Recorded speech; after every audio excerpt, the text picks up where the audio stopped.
Gracias, Mónica, y gracias por la invitación. Quisiera aprovechar para platicarles un poco de este tema. Quizá la manera en que lo voy a presentar es un poco como se descubrió, por así decirlo.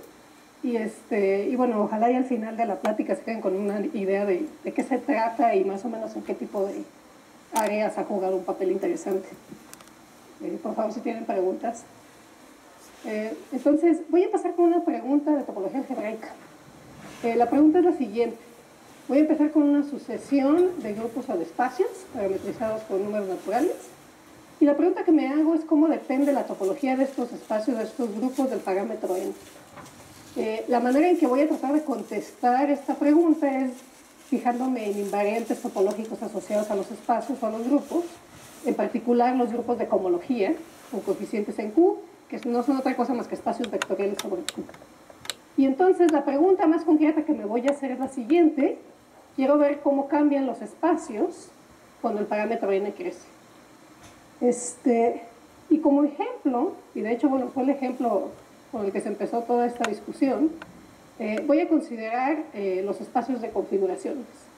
Entonces voy a fijar una variedad m, en particular puedo fijar el plano complejo, y me voy a fijar en el siguiente espacio. Quiero el espacio de configuraciones de n puntos ordenados en m. Es decir, me estoy fijando en n tuplas, en m, donde pido que los puntos sean distintos. Y bueno, este es un espacio topológico y además tiene simetrías. El grupo simétrico actúa permutando los puntos. Las coordenadas es una acción libre, porque estoy tomando el espacio de configuraciones, estoy removiendo estos hiperplanos, y la acción está dada por esto. Y bueno, me puedo tomar otro espacio topológico interesante que es el cociente. ¿Y qué es el cociente? Bueno, son las configuraciones no ordenadas, es decir, subconjuntos de n puntos en el espacio. Y bueno, estos espacios, finalmente hay configuraciones de cosas que aparecen por ahí. Por ejemplo, estos son unos robots que han aparecido en centros comerciales de Palo Alto. Y bueno, dependiendo del número de robots, es el número de puntos en mi configuración. Y bueno, el parámetro n puede ser muy grande. Por ejemplo, aquí es una configuración de los satélites que están alrededor del planeta Tierra, donde n es bastante grande. El espacio base quizá no es tan complicado, pero una vez que nos fijamos en las configuraciones, la topología se vuelve cada vez más interesante. Entonces, en particular nos podemos fijar en configuraciones en el plano, para empezar. Entonces, aquí que me estoy fijando, con esta notación estoy denotando configuraciones ordenadas en el plano complejo. Y bueno, ¿quién es este? Son configuraciones no ordenadas en el plano complejo, es decir, conjuntos de n puntos en el plano. Y bueno, ¿por qué a la gente le interesan las configuraciones? Bueno, una razón es lo siguiente. Si se fijan en una configuración no ordenada, es decir, un conjunto de n elementos en el plano, en números complejos, pues le podemos asociar un polinomio. Un polinomio con las siguientes características: es un polinomio mónico, con coeficientes en C de grado n, y que en este caso el hecho de que empecé con una configuración de n puntos distintos me da que las raíces no son repetidas. Y viceversa, empezamos con un polinomio de estos, las raíces corresponden a una configuración. En realidad, una manera de interpretar este espacio, este es un espacio de polinomios, es decir, los polinomios lineales mónicos, con coeficientes en C, y este de acá es otro espacio de polinomios, polinomios cuadráticos mónicos, donde el discriminante es no cero, que corresponde a la condición de que las raíces sean distintas. Y bueno, aquí puse una foto de Vladimir Arnold, porque fue uno de los que se interesó en este tipo de espacios desde esa perspectiva. Otra cosa, ¿con qué tienen que ver los espacios de configuraciones? Pues tienen que ver con trenzas. Uno se puede tomar lazos de configuraciones, caminos en el espacio de configuraciones. Y bueno, un lazo de configuraciones no es otra cosa más que una trenza en n cuerdas entrelazadas entre sí. Y si uno se fija en lazos de configuraciones ordenadas, tenemos lo que corresponde a una trenza pura. Y aquí, bueno, puse a Joe Birman, que es una de las personas que más ha estudiado el grupo de trenzas. Esto tiene estructura de grupo. Aquí estoy pensando en el fondo, en el grupo fundamental de este espacio. No lo estoy diciendo como tal, pero de eso se trata. Y bueno, aquí nada más para ilustrar un lazo de configuraciones ordenadas. Para visualizarlo, lo que estoy haciendo es como tomando una foto en cada tiempo. Digamos que en el tiempo cero empecé con un punto base de mi espacio, que es una configuración de 5 puntos, y en el tiempo 1 termino en la misma configuración para tener un lazo y me muevo a lo largo del tiempo. En un tiempo t lo que tengo es otra configuración en el plano. Entonces lo que obtengo cuando dibujo esto es lo que se conoce como una trenza, y bueno, uno puede pensar en este grupo fundamental como el grupo de trenzas. Y bueno, aquí enfatizo que esta es una trenza pura. ¿Y qué quiero decir con esto? Quiero decir que como estoy con configuraciones ordenadas, si empecé con el orden Z1, Z2, Z3, Z4, al final tengo que terminar en el mismo orden. Si estoy tratando con trenzas en general, pude haber terminado en la misma configuración, pero esto pudo haber quedado permutado. Y bueno, ¿por qué estoy hablando de esto? Porque quiero volver a mi pregunta original. ¿Cuál era mi pregunta? Era cómo cambia la topología de estos espacios. Vamos a ver el caso de configuraciones no ordenadas cuando el parámetro n crece. Entonces vamos a fijarnos en uno de estos invariantes. Vamos a empezar con el más sencillo, con H1. Entonces, dado un espacio topológico, quiero calcular el primer grupo de cohomología de ese espacio. Me estoy fijando en homomorfismos de los lazos en X, es decir, del grupo fundamental en X, en Q. En este caso, entonces, me estoy fijando en homomorfismos de las trenzas, del grupo de trenzas, en Q. Y, bueno, en el fondo, ¿qué es esto? ¿Qué es un homomorfismo? Es una manera natural en el sentido de que respeta la operación del grupo correspondiente, que asocia a cada trenza un número. Y, bueno, resulta ser que hay un homomorfismo natural que corresponde a calcular el índice total de la trenza. Sería asignarle positivo a las intersecciones que pasan por arriba y negativo a las intersecciones que pasan por debajo, y sumar estos números positivos y negativos, y esto nos da el índice de la trenza. Y resulta ser que este es básicamente el homomorfismo. Es decir, que H1 es el espacio vectorial generado por este homomorfismo, es decir, es un espacio vectorial de dimensión 1, una vez que n es mayor o igual que 2. Y bueno, en general, ya se sabe quiénes son estos invariantes. Arnaud los calculó en el 68, pero Cohen también ha contribuido de manera importante al cálculo de espacios de configuraciones. Y bueno, resulta ser que H0, el número de componentes conexos de este espacio, corresponde a la dimensión de este espacio vectorial, que es 1. H1 es el que acabo de mencionar, cuando n mayor es mayor o igual a 2. Es un espacio vectorial de dimensión 1. Y en general, HI con coeficientes racionales resulta ser 0 cuando n es mayor o igual a 1. Entonces, con estos cálculos que ya se han hecho al respecto, puedo contestar la pregunta: ¿cómo cambian los espacios vectoriales cuando el parámetro n crece? Y en realidad, ya que tengo el cálculo, la respuesta es bastante sencilla. ¿Qué es lo que pasa? Pues en realidad no cambian. En realidad, ¿cuál es el invariante asociado a los espacios vectoriales? Es la dimensión. Y lo que estamos observando es que una vez que n es suficientemente grande, y n es suficientemente grande en este caso es n mayor o igual que 1, en este caso es n mayor o igual que 2, lo que sucede es que el espacio vectorial que estamos considerando tiene una dimensión que no depende de n en absoluto. Entonces, la respuesta que este ejemplo me da a esta pregunta es la siguiente: es la dimensión del espacio vectorial que estoy considerando, es eventualmente constante, en este caso es 1, 1, 0, perdón, es decir, no depende de n, y a este fenómeno, es un fenómeno relativamente clásico, se le llama estabilidad homológica. Y se llama homológica porque generalmente se trabaja con la homología en lugar de la cohomología, pero bueno, en el mismo sentido. Entonces decimos que esta sucesión de espacios satisface estabilidad homológica. ¿Sí? ¿Sí? ¿Este?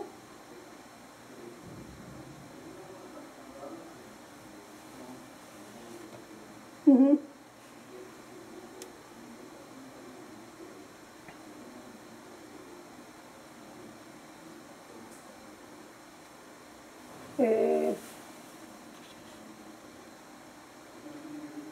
Sí.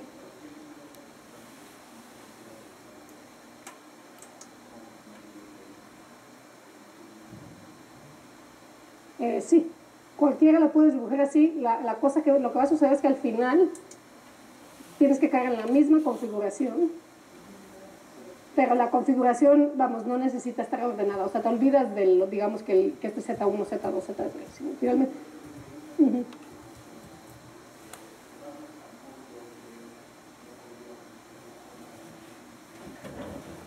Sí.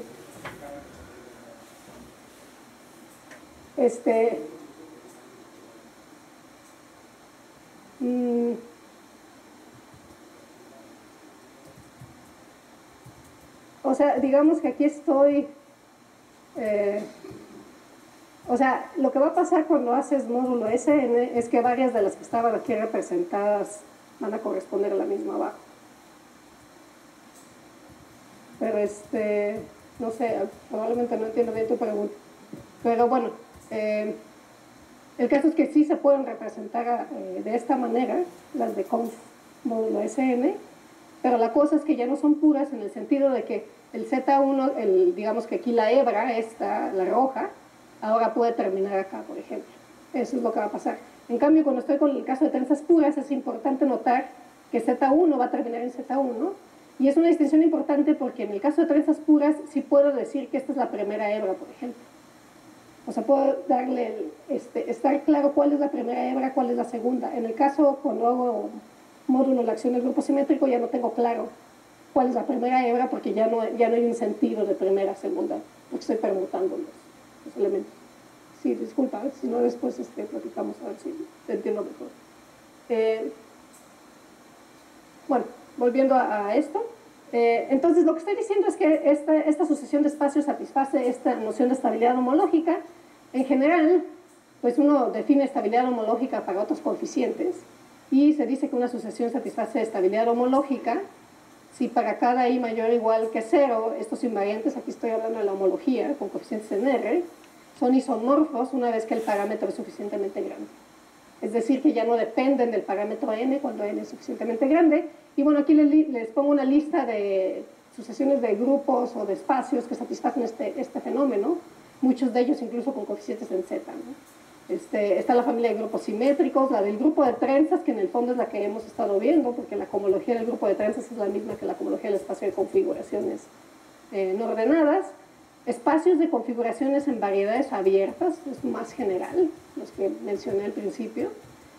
Grupos lineales, grupos aritméticos, el llamado mapping class group o grupo modular de una superficie, automorfismos de grupos libres, y esto es por listar algunos, ¿no? Todas estas familias, uno se hace la misma pregunta y resulta que satisfacen este fenómeno de estabilidad. Y bueno, al principio mencioné otra familia de espacios que son las configuraciones ordenadas. La conclusión de momento es que la familia de configuraciones no ordenadas satisface este fenómeno de estabilidad homológica, las dimensiones de los espacios vectoriales son eventualmente constantes. Pues vamos a ver qué pasa con el caso de configuraciones ordenadas. Otra vez me voy a fijar en H1, otra vez me estoy fijando en homomorfismos de trenzas puras en Q, y aquí es donde, bueno, la observación que estábamos haciendo antes tiene relevancia, porque dada una trenza pura, lo que mencioné es que ahora sí es claro cuál es la hebra I y cuál es la hebra J.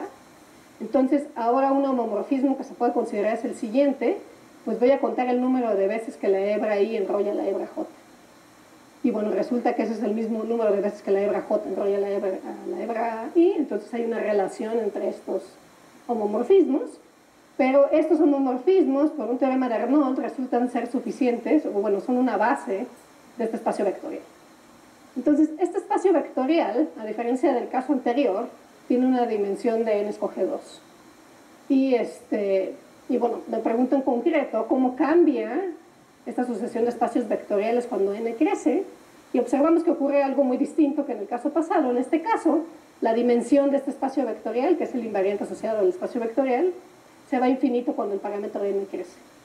Entonces, ya desde H1 no se satisface estabilidad homológica en ese sentido. Y bueno, pues uno se pregunta por qué. ¿Qué es lo que está pasando? ¿Qué es lo que hace que en este caso no suceda? Pues resulta que la respuesta está escondida en el hecho de que este espacio tiene simetrías. Hay una acción de Sn en este espacio de configuraciones que se hereda a la cohomología. En este caso, ¿cómo actúa el grupo simétrico? Bueno, el grupo simétrico, ya me adelanté, o me retrasé. El grupo simétrico actúa en una de estas, permutando los índices y bueno, tomando en cuenta la relación de que si los volteo es el mismo, ¿no? Entonces, ahora tenemos no nada más una sucesión de espacios vectoriales, sino una sucesión de espacios vectoriales equipados con una acción lineal del grupo simétrico.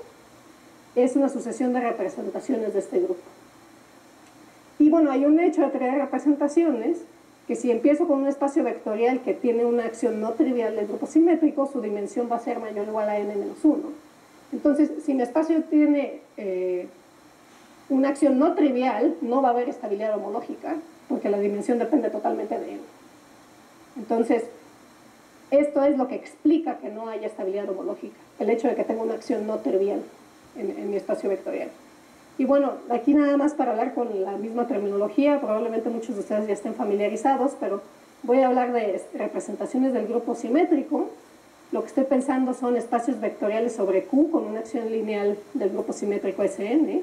Cuando digo subrepresentación no estoy pensando en subespacios invariantes bajo esta acción, y subrepresentación irreducible son aquellas que no tienen subrepresentaciones no triviales. Y bueno, algunos hechos de representaciones de Sn es que cualquier representación de Sn de dimensión finita se descompone sobre Q como suma finita de reducibles, y las representaciones irreducibles están clasificadas por particiones de n. Hay una biyección entre particiones de n y representaciones. Entonces aquí tengo, por ejemplo, algunos ejemplos de una partición de n es n más 0, y corresponde a la representación trivial, es decir, es el espacio vectorial de dimensión 1 con acción trivial del grupo simétrico.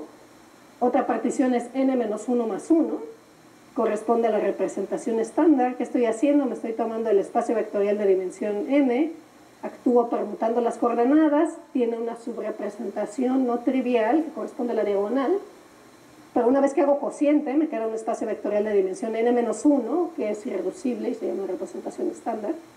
Y bueno, hay otras, y hay un diccionario entre particiones de n y representaciones irreducibles del grupo simétrico. Y para efectos de lo que quiero exponer resulta muy conveniente adoptar esta notación. Es una notación un poco tramposa, pero que ayuda mucho a visualizar el fenómeno del que quiero hablarles. Y es el siguiente. Bueno, a cada partición de n, digamos que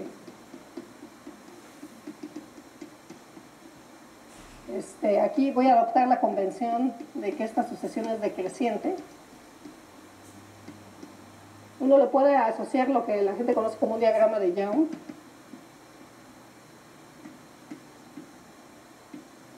Entonces, lo que hace uno es tomarse la primera y tomar lambda 1 cajitas, y luego tomar lambda 2 cajitas en el segundo renglón, lambda 3 cajitas, etc. Y es una manera de codificar la información de la partición.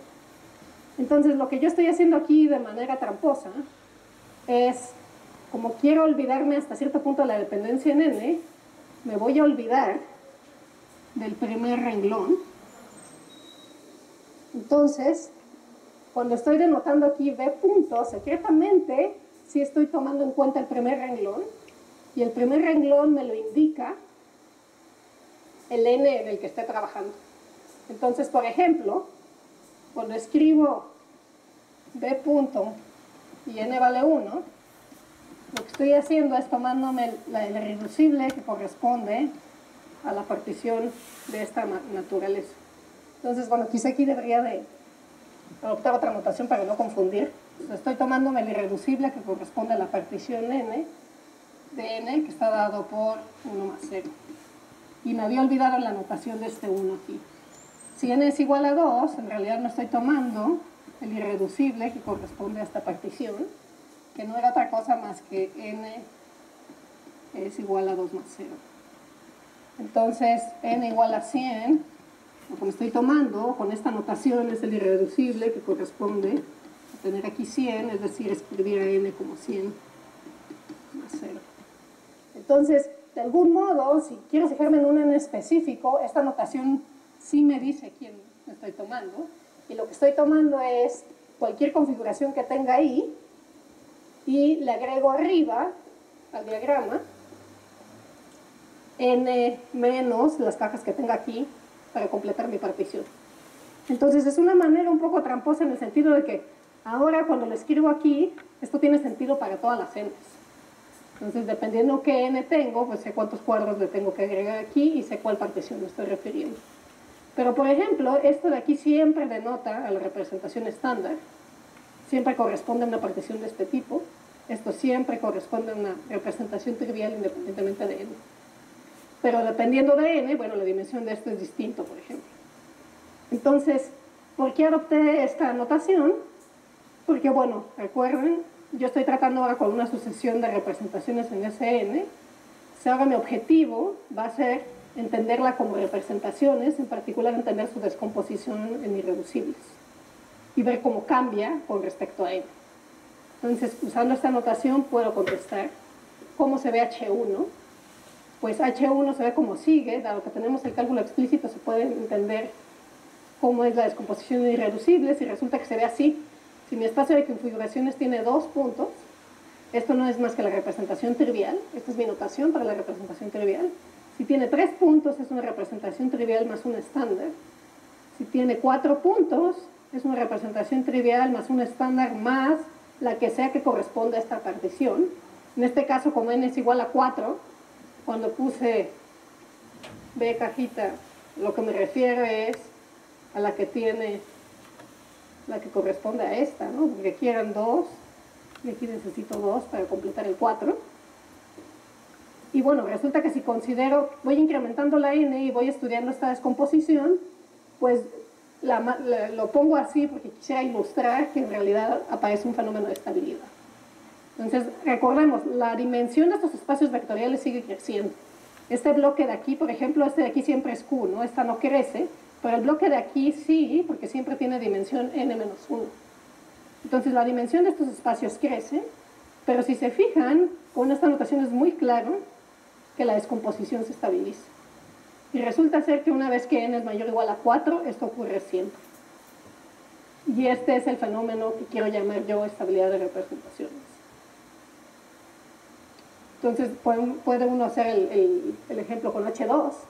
Aquí es más complicado y pues la gente empieza a calcular y de hecho la historia es que mi asesor y uno de sus alumnos estaban calculando cosas del espacio de configuraciones, se dieron cuenta que esto pasaba con H1 y dijeron pues vamos a ver qué pasa con H2 y empezaron a calcular y ellos no podían calcularlo, le pidieron a alguien más que les ayudara a hacer el cálculo, David Hemmer me parece. Y parece ser que les empezó a dar una lista y de repente, pues esta cosa seguía creciendo, ¿no? Entonces ellos dijeron, pero no, en el otro caso sucede que, pues que se estabiliza muy bien, ¿no? Yo como que quiero que haya un patrón aquí también, ¿no? Quiero que la respuesta sea la que estoy poniendo aquí, ¿no? Y bueno, resultó ser que había un error en el cálculo que estaba haciendo este señor y que al final sí se estabiliza. Entonces, ¿qué es lo que sucede? Pues que conforme n crece, lo que uno esperaría es que esto se vuelva más complicado. Y en efecto es lo que aparece al principio. Empiezan a aparecer nuevos factores, los que ya aparecían a lo mejor adquieren cierta multiplicidad, y el caso es que, bueno, se vuelve cada vez más complicado, es un espacio más complicado, pero lo que ocurre es que eventualmente, y en este caso eventualmente es n mayor o igual que 7, esta descomposición se estabiliza. Es decir, en este caso H2 se ve como esto que está aquí. Entonces, pues una vez que observaron Benson Farby y Tom Church este fenómeno en, digamos, 2 casos, pues dijeron aquí hay algo y definieron de manera más precisa que lo que estoy diciendo aquí qué quiere decir estabilidad de representaciones uniforme. Grosso modo es lo que acaba de pasar, es decir, tengo una asociación de representaciones racionales, en este caso los grupos de cohomología del espacio de configuraciones. Digo que satisface estabilidad de representaciones uniforme si la descomposición de representaciones irreducibles es eventualmente independiente de n, en el sentido que ocurre aquí. Y bueno, ellos contestaron la pregunta con respecto a este espacio de configuraciones ordenadas y su respuesta fue, para cada i, la sucesión satisface estabilidad de representaciones uniforme. Ahora, bueno, para contestar una pregunta de esta naturaleza, lo que uno puede hacer es que si puedes calculas, ¿no? Pero entonces si estás calculando estás contestando aún mucho más. No nada más estás diciendo que satisface estabilidad de representaciones, sino que estás dando la descomposición explícita. Resulta que en este caso puedes probarlo por los cálculos que Arnold tiene de la cohomología del espacio de configuraciones, se pueden usar para probar esto, aunque no calcules las descomposiciones explícitas. Pero se conoce suficiente sobre la sucesión de representaciones como para hacer esto. Lo que ya no es evidente, y bueno, este era como el caso con el que esta definición se motivó, Lo que ya no es evidente es que hay sucesiones de espacios donde no hay cálculos tan explícitos como en el espacio de configuraciones en el plano. Y por ejemplo, poco después de que ellos definieron qué sucede en el caso del plano, Tom Church, el mismo que contribuyó aquí, probó que para toda variedad conexa orientable con dimensión mayor o igual a 2 y donde la cohomología es de tipo finito, la sucesión correspondiente a espacios de configuraciones en esa variedad satisface estabilidad de representaciones en el uniforme. Y este resultado ya no es evidente en absoluto, porque aquí ya no hay cálculos como los que hay en este caso. Entonces fue como que un primer resultado fuerte donde se demostró que este tipo de noción sí podía decir algo. Y quizá aquí quiero enfatizar lo siguiente. O sea, en el fondo, bueno, uno quisiera entender lo mejor posible estos grupos, y lo que un resultado de esta naturaleza nos está diciendo es que si quiero entenderlos, esencialmente tengo que entender un número finito de casos, porque eventualmente se estabiliza. Entonces no tengo que calcularlos todos, tengo que entender qué pasa hasta el rango estable. Y una vez que entiendo, si ya sé que satisface este fenómeno, ya tengo calculados todo lo que pasa.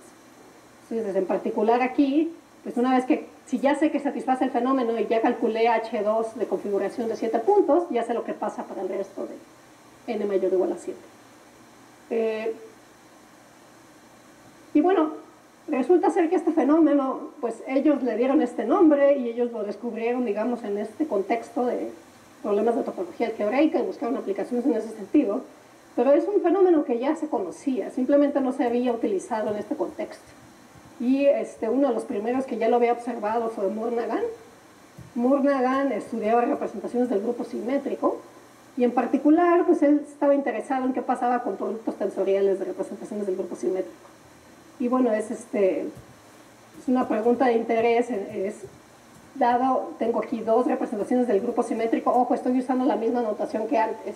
O sea, en el fondo esta es una partición de n mayor o igual a 8, entonces tengo que completar con el renglón superior con las cajas que me falten. Y estoy preguntándome cómo es la descomposición en irreducibles cuando hago producto tensorial de estas dos representaciones. Y resulta ser que calculan, y obtienen esto otra vez con la misma notación que tenía. Y cuando lo estoy escribiendo así, ya estoy diciendo satisface estabilidad de representaciones. ¿Por qué? Porque esta representación es cierta para todo n mayor o igual a 8. Y bueno, su teorema, y esto ya es del 38, es el siguiente. Aquí la notación cambia un poco, pero en el fondo es la misma. Aquí la lambda corresponde a las cajitas que estoy poniendo aquí. Aquí la n te está diciendo cuántas cajas tengo que completar arriba.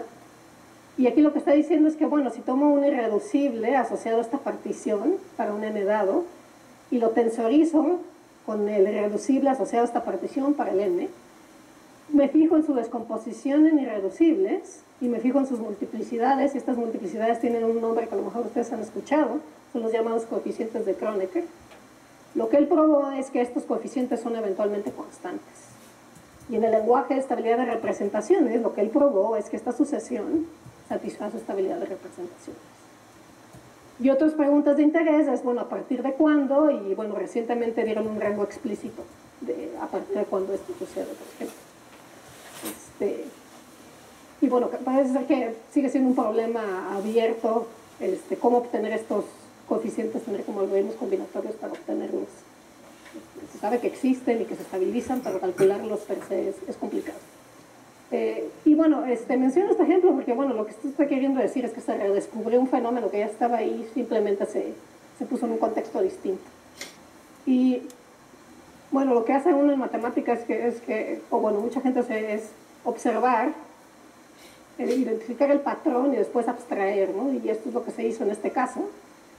Una vez que se estudiaron varias sucesiones de este tipo, con la definición que no les di técnica de qué es estabilidad de representaciones, pues resultó ser que es más fácil entender este fenómeno si uno, en lugar de pensar en sucesiones de representaciones, se fija en un funtor, codifica la información de la sucesión de representaciones a través de un funtor que va de la categoría de conjuntos finitos en espacios vectoriales. Esto no incluye todas las sucesiones de representaciones, incluye ciertas de ellas, pero son las que aparecen en muchos de los contextos que nos interesan. Y bueno, resulta que en ese contexto, la noción de estabilidad de representaciones se convierte en una noción de generación finita. Estos de aquí ellos le llamaron FI módulos, y lo que hacen aquí en este lado de la teoría, digamos, es como reproducir lo que se hace en teoría de módulos clásica y notar que las nociones de teoría de módulos corresponden a estabilidad de representaciones. En este caso, el hecho, hay una propiedad netteriana, y con eso quiere decir que resulta ser que si me tomo sub-FI módulos de un FI módulo finitamente generado, ese también es finitamente generado, y eso resulta ser muy poderoso para las aplicaciones. Y en particular, esta estabilidad de Murnaghan, que nos habla de tensorizar representaciones, corresponde a una propiedad de que si tengo dos FI módulos finitamente generados, el producto tensor también es finitamente generado. Y bueno, aquí nada más puse este diagrama como para decir cómo se abstrae la noción de una sucesión de representaciones a través de un funtor que codifica esa información. Esta teoría la desarrollaron Tom y Benson, que se unieron con Jordan Ellenberg, y se dieron cuenta que con este formalismo era mucho más fácil entender lo que sucedía. Y bueno, como estoy de tiempo, está todo muy bien. Mencioné ahí que también hay aplicaciones en otros contextos. Un espacio de interés, digamos que los espacios de configuraciones son de interés. Otro espacio de interés que está relacionado es el llamado espacio modular de superficies de Riemann de género G con n puntos marcados. Aquí mi notación indica, esta es una superficie orientable de género G, R denota el número de componentes frontera y N estoy considerando puntos etiquetados. Aquí esta no tiene frontera, pero bueno. Y bueno, la definición de espacio modular se puede entender en varios contextos. Es el espacio que parametriza superficies de Riemann de género G con n puntos etiquetados hasta por biolomorfismo. En el contexto de geometría algebraica es el espacio que parametriza curvas algebraicas de género G con n puntos etiquetados hasta por isomorfismo. O bien se puede pensar en las métricas de curvatura constante que se pueden poner en esta superficie hasta por isometría. Entonces, es un espacio que aparece en varias áreas de matemáticas y que a la gente le interesa, y en particular su topología. Entonces puedo volver a mi pregunta original. Tengo una sucesión de espacios topológicos, y me puedo fijar cómo depende su topología de los dos parámetros que estoy considerando. Entonces, en este caso, tengo los parámetros, tengo dos preguntas. Sí. Sí. Quito n puntos, sí. Sí. Sí, a veces los pienso como que los quito, y a veces los pienso como que son puntos marcados, dependiendo cómo compensa en el contexto. Son métricas completas, me parece. Sí, pero la métrica debe ser completa, me parece. Bueno, es para no estar diciendo tonterías, pero bueno. Entonces tenemos dos parámetros. Uno es el parámetro G, el género. Otro es el parámetro N, el número de puntos marcados. Y me puedo hacer la pregunta para los dos parámetros. ¿Cómo cambia la topología cuando muevo este parámetro y cómo cambia cuando muevo este parámetro? Y bueno, en el primer caso, la respuesta a la primera pregunta, y a la segunda también, se dio a través de estudiar un grupo que está relacionado con este espacio, que es el llamado grupo modular, o mapping class group asociado a la superficie. Aquí les doy la definición, digamos, rápido. Lo que estoy haciendo es, fijé un tipo topológico de superficie, me estoy fijando con esta notación, digo, estoy tomándome difeomorfismos de la superficie en sí misma. El P quiere decir que son puros, es decir, que fijan a los puntos, no los permutan. Relativo a la frontera quiere decir que me restrinjo a la identidad de la frontera. Le doy una topología a este grupo, la topología compacto abierta, y me fijo en el pi0, las componentes conexas de ese espacio. Y este es el llamado grupo modular. Y bueno, nada más para ver, vamos, no está totalmente desconectado de lo que les dije anteriormente. Bueno, resulta ser que el grupo modular para el caso del toro es SL2Z, y cuando me fijo en los parámetros 0, es decir, género 0, una componente frontera y n puntos, este grupo es el grupo de trenzas puro, que era el grupo fundamental del espacio de configuraciones que estábamos tratando antes. En algún modo este grupo generaliza los grupos de trenzas y generaliza los grupos aritméticos tipo SL2C. Es otro tipo de grupo que aparece en geometría. Y bueno, el hecho importante o relevante, que es lo que se usa como ingrediente principal para contestar estas preguntas, es que si nos interesa cohomología con coeficientes racionales del espacio modular, uno puede calcular la cohomología de este grupo en su lugar. Y eso fue lo que hizo John Harrer en el 85 para estudiar esta pregunta cuando uno mueve el parámetro G. O sea, aquí él fija el parámetro N y este no se mueve, y él lo que probó es que la cohomología, o en este caso la homología de este grupo, no depende de los parámetros G y R cuando G es suficientemente grande. Es decir, esta colección de grupos satisface estabilidad homológica si lo que nos interesa es mover el parámetro G y el parámetro R. Y bueno, su resultado es mucho más poderoso, él lo hizo con coeficientes en Z, y es un resultado no trivial que tiene implicaciones importantes como la prueba de la conjetura de Mumford, por ejemplo. Es como uno de los primeros ingredientes que se necesita para probar esa conjetura. Y bueno, aquí nada más puse esto para ilustrar. En realidad, para probar un teorema de esta naturaleza, necesitas no nada más la asociación de espacios, pero sino homomorfismos entre ellos. Entonces aquí estos son los homomorfismos que corresponden a relacionar una superficie que tenga cierto género con una superficie que tenga género mayor y menor número de componentes frontera, por ejemplo. Y aquí esta es una manera de incrementar el número de componentes frontera en la superficie. Entonces son como relaciones entre las superficies que se utilizan para probar estos homomorfismos. Y bueno, ¿qué sucede con el parámetro n? Con el parámetro n esto se parece mucho más al caso de espacios de configuraciones. ¿Qué sucede en este caso? Bueno, en este caso y en el caso anterior, en realidad el problema con este espacio es que hay pocos cálculos concretos, a diferencia del espacio de configuraciones. En este caso sí se sabe quién es H2. Y H2 resulta ser un espacio vectorial de dimensión n más 1, que está generado por estas clases kappa y clases psi. La clase kappa, la acción del grupo simétrico, aquí el grupo simétrico actúa permutando los puntos marcados. En esta componente actúa trivialmente, y estas clases psi están asociadas a los puntos marcados y el grupo simétrico actúa permutándolos. Y bueno, pues resulta ser que si uno estudia la descomposición en irreducibles, ahora estas son representaciones del grupo simétrico, estoy fijando G, la descomposición se ve como sigue. Y otra vez observamos que hay un fenómeno de estabilidad.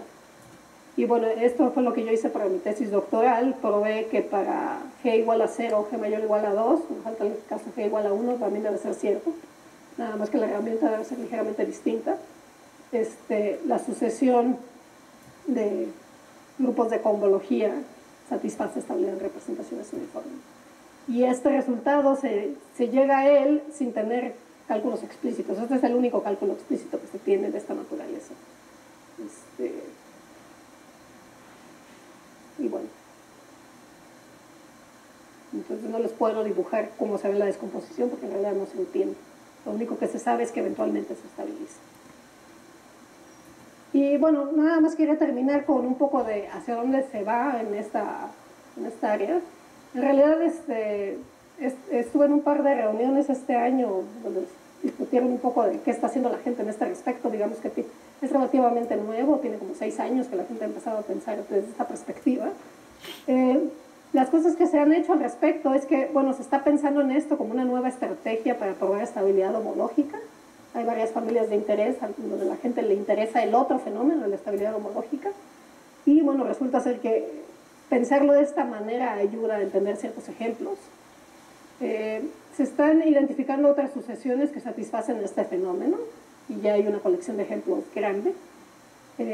Una pregunta también más sutil es encontrar rangos estables óptimos. Hay ciertos ejemplos en los que es importante saber a partir de cuándo n, de qué tan grande tiene que ser n para que haya estabilidad. Y pues, ha habido generalizaciones naturales. Lo natural es, aquí estoy tratando con una familia de espacios vectoriales por la acción del grupo simétrico. Pues qué pasa si tengo otra familia natural de grupos actuando, el grupo hiperoctaedral, los grupos generales lineales, por ejemplo, familias de grupos que hasta cierto punto se pueden considerar tienen como maneras compatibles de relacionarse uno con otro. Resulta ser que este es como, desde el punto de vista de la álgebra conmutativa, este es un primer ejemplo de algo que se llaman álgebras conmutativas torcidas, y dentro de este contexto hay generalizaciones interesantes. También está relacionado con estabilidad asintótica de conteo sobre campos finitos. Se ha tratado de extender, y creo que hasta cierto punto, desconozco demasiado los detalles, pero hasta cierto punto han sido exitosos en extender la teoría para tratar cosas sobre característica P, y se han empezado a desarrollar herramientas computacionales en esta dirección. Y bueno, aquí es donde estamos. Les dejo una lista de referencias. Aquí nada más enfaticé esta de Benson Falcon, mi asesor de doctorado, y bueno, uno de los que inició con estas nociones. Esta, si les interesa más del tema, es un muy buen artículo expositorio del tema, como para empezar, ¿no? Y leer al respecto, y bueno, los demás son algunos de los resultados que he estado citando. Bueno, eso es lo que les quería platicar.